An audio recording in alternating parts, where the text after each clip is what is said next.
Poilievre defends RCMP comments and denies, saying Trudeau should be in jail. So Pierre Poilievre just pulled the political equivalent of "I didn't say that" after literally saying that. And the internet?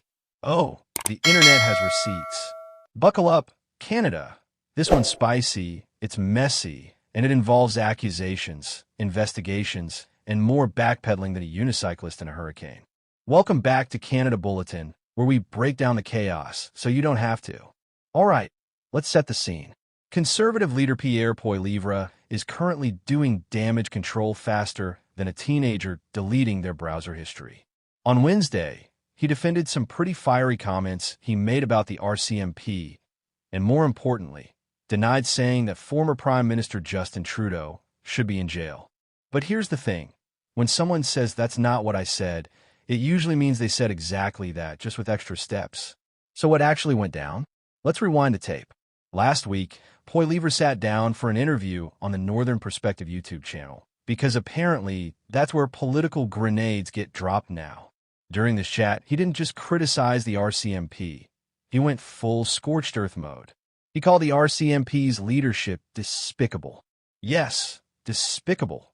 That's a word you usually reserve for movie villains and people who don't return shopping carts. But wait, it gets better. He accused the force of covering up for Trudeau and said, and I quote, "Many of the scandals of the Trudeau era should have involved jail time." He specifically mentioned Trudeau breaking the criminal code by taking a free vacation from someone he had government business with. Then came the kicker. If the RCMP had been doing its job and not covering up for him, then he would have been criminally charged. So, to recap, Poilievre said Trudeau broke the law, said the RCMP covered it up, and suggested charges should have been laid. But on Wednesday, that's not what I said. Chef's kiss, political amnesia at its finest. But before you think this is just typical political theater, let's talk about what Poilievre was actually referring to, because context matters, even when it's inconvenient. Poilievre's comments weren't pulled out of thin air. They were aimed at two very real controversies from Trudeau's time in office. Let's break them down. The Aga Khan vacation, 2016. Remember when Trudeau took his family on a luxury vacation to the Aga Khan's private island in the Bahamas? Yeah, that one. The problem? The Aga Khan's foundation receives federal funding, creating a massive conflict of interest. The ethics commissioner ruled Trudeau violated ethics rules. The RCMP investigated. No charges were laid. Move along. Nothing to see here, except, the fact that it happened. This scandal had more layers than a wedding cake at a royal wedding. Trudeau was found to have violated the Conflict of Interest Act by trying to pressure then Justice Minister Jody Wilson-Raybould into giving Quebec engineering firm SNC-Lavalin a sweetheart deal to avoid criminal prosecution. The RCMP investigated this one too. And again, no charges. Current RCMP Commissioner Mike Deheme said in 2023 that he agreed with the decision not to lay charges. So technically, the RCMP did investigate. They just didn't find enough evidence to prosecute. But for Poilievre, that's not good enough. It's a cover-up.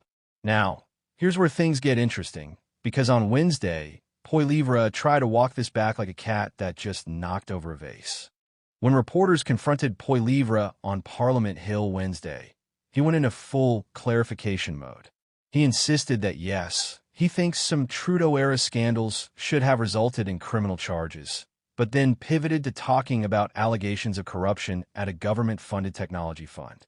Notice something? He didn't mention Trudeau by name this time. Smooth. He also claimed his criticisms were directed solely at former RCMP Commissioner Brenna Lucky, not the entire force. His office released a statement Monday saying basically the same thing, because nothing says "I stand by my words" like a carefully worded press release 2 days later. But let's be real. When you call leadership despicable and accuse them of covering up crimes, you can't just retroactively say, "Oh, I meant one person, not the whole institution." That's like setting a house on fire and saying, "I only meant to burn down the kitchen." The damage? Already done. So how did Poilievre's own team react to this dumpster fire? Well, let's just say they're staying on message, whether they believe it or not. Wednesday morning, Conservative MPs filed into their weekly caucus meeting, and reporters were ready with questions. Did they get answers? Oh, sweet summer child, no. When asked if he was confident all his MPs would stay in caucus by day's end, Poilievre answered with a simple yes. That's the kind of confidence you have when you're either absolutely sure or desperately hoping no one calls your bluff. Conservative MPs mostly deflected. House Leader Andrew Scheer said there's a 5-alarm fire in the country with jobs and inflation, so that's what they're focused on. Conservative MP Todd Doherty backed Poilievre, but immediately tried to redirect to unemployment and the opioid crisis. MP Andrew Lawton called Poilievre's comments little out-of-context things from a podcast that aren't a big priority.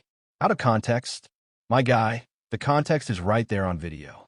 That's like saying a movie spoiler is out of context when someone literally quotes the ending. Michael Barret pointed to the official statement clarifying Poilievre supports RCMP officers. Garnett Genuous praised Poilievre as a strong leader defending men and women in uniform. And Greg McLean, in a plot twist, said Prime Minister Mark Carney's government should hold Trudeau accountable. Translation: circle the wagons, stay on script, and hope this blows over by Friday. But not everyone's buying the spin. And the other parties? Oh, they're loving this. The Liberals, Greens, and NDP have all called on Poilievre to apologize for his comments. Shocking absolutely no one. They're using this as ammunition. Government Whip Mark Juretson called the comments shameful and said they show Poilievre isn't qualified to lead the country. He added, I think that there's no place in Canadian politics to be trying to emulate what we're seeing in the South. Ouch. That's a not-so-subtle jab at the political chaos south of the border, where undermining law enforcement institutions has become, well, a thing. Whether you agree with Juretson or not, he's tapping into a genuine concern. Are we importing American-style political warfare into Canada? The opposition strategy is clear. Paint Poilievre as reckless, divisive, and willing to trash institutional credibility